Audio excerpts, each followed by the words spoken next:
Assalamualaikum warahmatullahi wabarakatuh. Perkenalkan, saya Teguh Permana. Pada kesempatan kali ini, saya akan mempresentasikan makalah penelitian saya mengenai efektivitas media uji kanji terhadap kemampuan menghafal kanji. Yang pertama, latar belakang, yaitu bahasa dapat dinyatakan dengan dua cara, yaitu melalui media lisan dan tulisan. Hal tersebut yang menyebabkan muncul istilah Hanashi Kotoba, yaitu ragam lisan, serta Kaki Kotoba, yaitu ragam tulisan.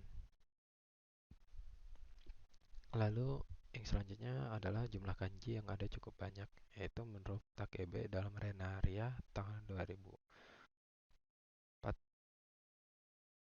yaitu orang Jepang pun merasa kesulitan mempelajari kanji yang cukup banyak. Yaitu selanjutnya, huruf kanji merupakan salah satu aspek yang sulit bagi pembelajar bahasa Jepang karena tidak memiliki latar belakang budaya. Begitupun dengan pembelajar yang memiliki latar belakang budaya kanji seperti dari orang Cina, Taiwan ataupun Korea. Meskipun kanji yang digunakan sama, akan tetapi cara bacanya itu berbeda.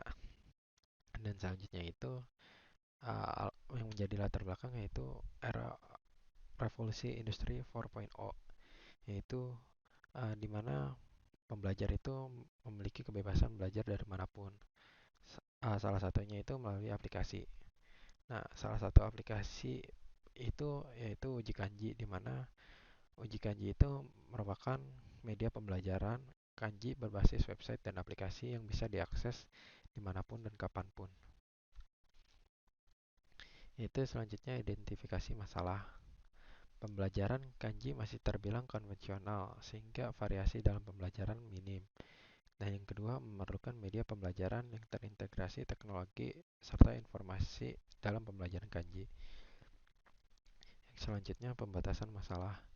Penelitian kali ini dibatasi pada efektivitas media belajar uji kanji, yaitu terhadap pembelajaran kanji ataupun kemampuan menghafal kanji pada mahasiswa program studi pendidikan bahasa Jepang, yaitu semester 3 tahun akademik 2022-2023, serta yang akan diteliti yaitu tanggapan dan kesan mahasiswa terhadap penggunaan media belajar uji kanji.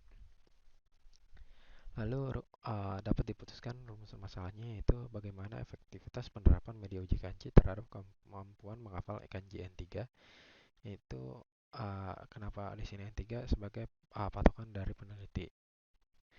Dan yang kedua, apa saja kelebihan dan kekurangan media uji kanji terhadap kemampuan menghafal kanji N3. Lalu deskripsi teoritis.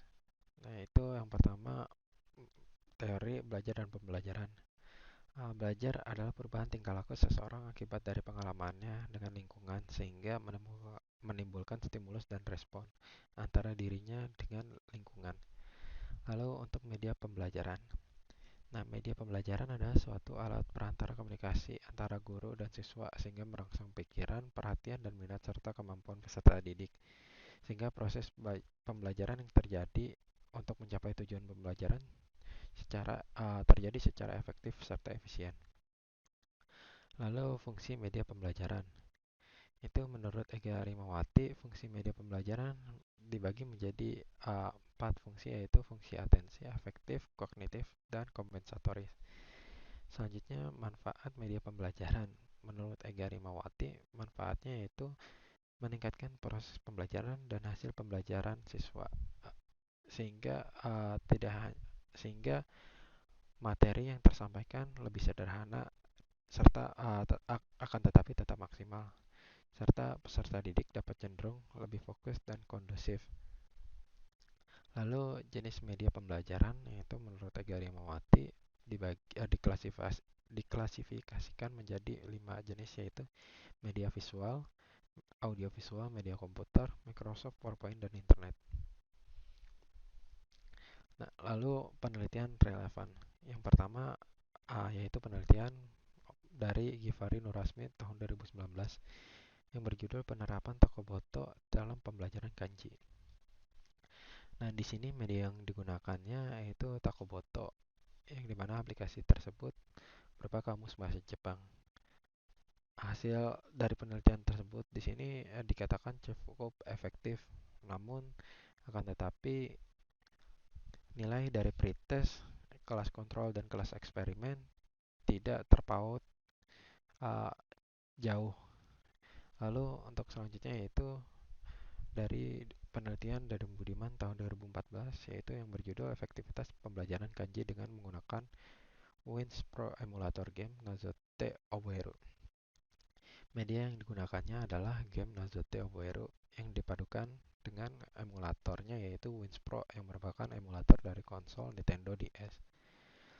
Nah, perbedaan penelitian ini dengan penelitian relevan yaitu yang pertama dari medianya sudah berbeda karena di sini peneliti sedang mengembangkan medianya yaitu media uji kanji. Lalu di sini uh, cukup berbeda juga karena media dari uji kanji di sini memakan waktu karena difokuskannya kepada kanji N3 serta uh, aplikasinya juga tidak tidak terlalu sulit karena sudah ada hasil jawabannya pembahasannya sehingga memudahkan pembelajar untuk belajar kanji yang ada pada soal tersebut. Lalu kerangka berpikir. Media pembelajaran dapat digunakan sebagai pedoman pendidikan sehingga pemilihan media pembelajaran yang tepat akan membantu. Nah, maka dari itu seiring perkembangannya teknologi uh, itu mempengaruhi perkembangan media pembelajar.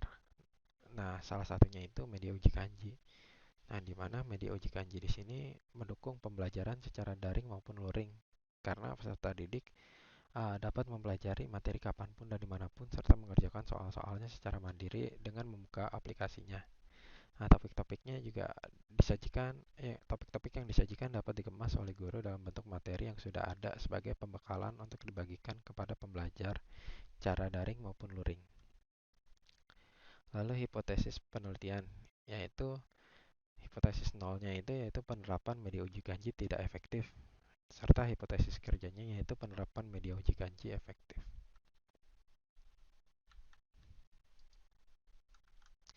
Lalu metode dan desain penelitian.